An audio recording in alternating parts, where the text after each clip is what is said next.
Hello everyone, welcome back to Garden Fever. I'm Corey Lefevre, your host, and I'm coming to you today from northern Utah in the United States of America. More than likely to your phone, maybe your computer or laptop.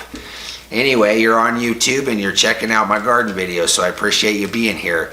Just wanted to give you a quick update because everybody's been locked down. I did a previous video on how we should garden.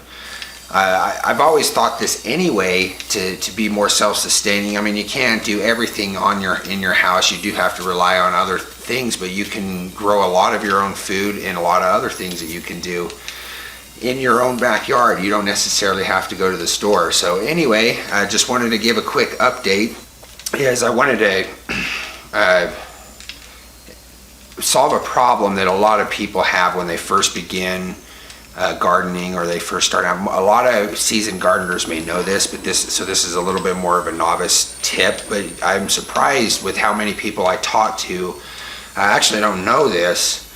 So they tend to run into this problem a lot, and even though the information's been out for a while, I thought I'd remind everybody and share for some of the newer people that are just up and coming in the garden arena, if you will. And that's when you first start your starts indoors, let's say early January, February, and you just start growing them, getting them ready for the spring. What ends up happening is they get really long, they have really thin stems, they tend to flop over, which makes the base of the stem where it goes into the soil become really thin, and they eventually die or don't transplant well, or they're slow going. This is a very, very common problem, and most rookies or newbies may not know how to get around that. So I'm here to share it with you. You get thicker stalks. One, you want good starting soil or potting mix. Don't skimp out on this. They in the beginning, they'll be more robust if they have a good start. The second part of that is you want to blow on it. In nature, there's wind and there's rain and there's elements of nature that are constantly beating down even on the new sprouts, that they start acclimating to that the moment they get out of the ground, you see. But when you're growing them indoors, they're in this perfectly sheltered environment, and I think us humans forget to expose them to some of that. They need that. So you want to blow on them, whether with a fan or you just every day when you go to look at them, give them a good blow, blow them around. You may not think it matters, but it does.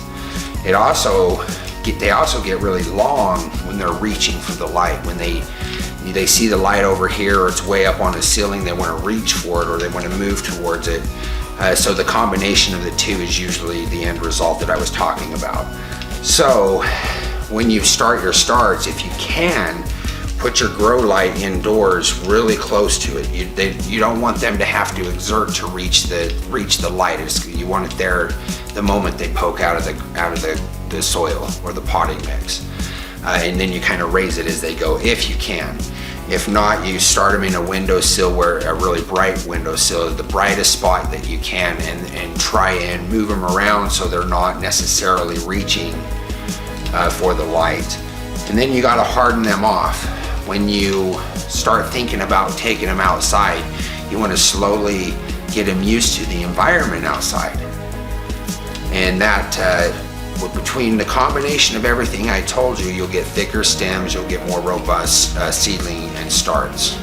So I just wanted to kind of give you an update since everybody's been kind of locked down doors. I mean, I've been working, but I've had a lot of extra time in my garden, more than normal, because even in my free time, when I'm not working, I can't go out and do things, not a whole lot of things. So I spent a lot of time in the garden, and I'm very excited because so far Utah's weather's completely cooperated. We're going to have a really good year this year if it keeps up this way, so I'm very excited.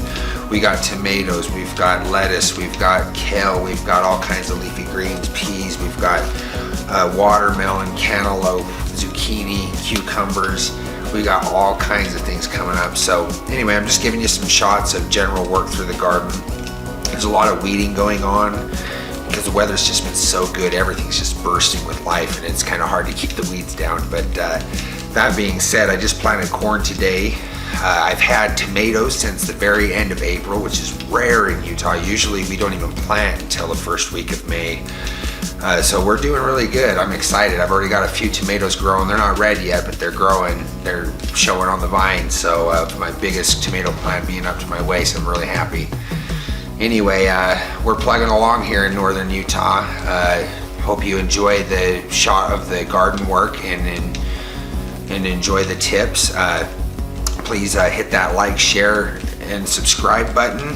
That way you get notified of my upcoming videos. Anyway, with that, I'll let you go. This is Corey Lefebvre from Garden Fever signing out.